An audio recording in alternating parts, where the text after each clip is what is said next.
장관님께서는 원래는 회계학을 전공하시고 경영학 쪽에서 이제 가르치기도 하시고 하셨잖아요. 네. 근데 역사에 대한 관심은 언제부터 이렇게 가지셨어요? 제가 이런 질문을 자주 받는데요. 예. 자주 받는데 그냥 있는 그대로 이야기하면은 뭐 왜 그랬는지는 모르겠는데 기억이 없지. 하도 오래전 일이라서. 고등학교 때부터 역사에 상당히 관심이 많이 있었어요. 예. 관심이 많이 있었는데 특히 이제 이 북방 또는 중국 또는 실크로드 이쪽 역사에 관심을 많이 가졌는데 아마도 고등학교 선생님 그 지리 선생님 교육 덕분이 아니었는가 영향을 받으셨군요. 이리 생각을 합니다. 예. 그 역사에 관심을 가지다가 그러면 내가 역사학과에 가서 무슨 동양사라든가 뭐 이쪽을 좀 전공을 해도 괜찮지 않겠느냐 고등학교 때는 그런 생각을 했는데 집에서 엄청나게 반대를 하잖아요. 역사학과 하면은 취직이 안 돼가지고 못 먹고 산다고. 인문학에 대한 예. 그런 오해들이 있었죠. 예. 그래서 그럼 잘 먹고 살려면 어디 가야 되느냐? 상과대학을 가야 된다. 그래서 제가 이제 대학을 상업과 지금 경영학과죠. 예. 경영학과를 나와서 이제 역사에 관심이 많았고 그 다음에 이제 또 자연스럽게 그 역사에 관심을 커가지고 관계 된 거는 사실은 대학 졸업하고는 뭐 역사에 거의 관심을 가질 일이 없었어요.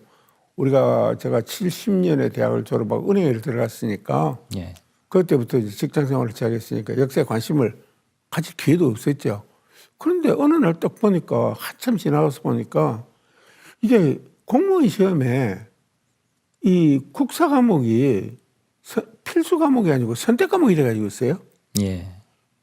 이게 의미심장한 그런 그 사실인데 어느 나라든지 교육을 하는 데는 역사가 필수 과목이고 제일 먼저거든요. 이게 어떻게 다 필수 과목이 안 되고 선택 과목이 됐느냐고 좀 의심을 좀 갖게 돼가지고 예. 또 역사에도 관심을 갖게 된 그런 문제도 있었고 또 한 번은 제가 정부에서 일하고 있을 때인데 그 고등학교 역사책을 봤는데 고려 북방 국경이 지금 신의주부터 원산선으로 이렇게 그려져 있어요. 소위 말하는 천리장성이라고 하는. 거기 장성 없어요. 예. 그거 이상하잖아요. 예.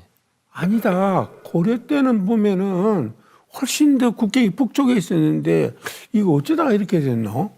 왜 책에서 이렇게 그려놨노? 예. 말이 안 되는데 그래서 이제 제가 아는 상식하고는 또 달랐어요. 예. 그건 이제 좀 이상하다 하고 그거 좀 문제가 있네 하고 보기 시작한 것도 있었고 그다음에 이제 본격적으로 우리 역사에 관심을 갖게 된 거는 동북아 역사재단 때문입니다. 예. 중국이 동북공정을 본격적으로 추진하면서 이제 나라가 좀 발칵 뒤집혔잖아요. 그래가지고 그게 아마 2003년 아마 5월이나 6월쯤 됐던 것 같은데 장관 재직 시절이시잖아요. 양수함 장관하고 있을 때입니다. 그래서 이제 그 총리 주재하에 청와대, 국회, 그다음에 내각 이래갖고 국정현안 조정회의를 했어요. 예. 이게 도대체 어떻게 하면 좋으냐. 이제 그걸 논의를 하기 시작했는데 아니 왜 중국에 대해서 외교적으로 동북공정이 뭐라고 설명을 하지 않겠습니다. 한다고 해서 중국이 들어줄 일도 없고 그렇죠. 그런다고 전쟁을 할 수도 없고 방법이 없잖아요. 그럼 저는 학교 선생님 출신이니까 제가 아는 하나 냈죠. 이럴 때는 우리가 이 중국 동북공정에서 하는 분야하고 우리 고대사를 연구를 열심히 해서 예. 이것이 허구다 하는 것을 밝혀서 연구보고서도 쓰고 논문도 쓰고 그것을 우리말로 중국말로 영어로 저명한 국제학술지에 내고 이래서 그 논리를 깨는 수밖에 없다. 예. 그렇게 하기 위해서는 돈을 좀 들이더라도 정부에서 연구기관을 하나 만들자. 그래 만든 것이 고구려재단입니다. 그렇죠. 그런데 그것도 고구려재단이라고 이름을 특정을 하지 않았거든요. 나중에 딱 보니까 고구려재단으로 됐어요. 예. 저는 이제 소관부처 업무가 아니니까 제 아이디가 채택이 됐다고 봐야 되죠. 소관부처가 아니니까 그냥 있었는데 고구려재단이 됐더라고. 그것도 이상하잖아요. 고구려재단 그러면은 고구려 역사부터 하겠다는 이야기잖아요. 그게 이제 그러면 이제 예. 고조선을 잊어버리겠다는 이야기 아니에요. 그렇죠. 그것도 이상하다고 생각을 했던 거죠. 그리고 이제 어느 날 그룹도 얼마 안 되지 않았죠. 몇 년 지나고 난 다음에 동북아 역사재단이라고 바꿨어요. 그리고 홈페이지에 들어갔더니 이게 동북공정에 대항하라고 만들어놨던 기관이 완전히 동북공정 기획부서 역할을 하고 있는 거예요. 옹호를 하고. 그냥 뭐 중국말로 이야기하면은 동북공정 영도 소재처럼 바뀌어 있는 거예요.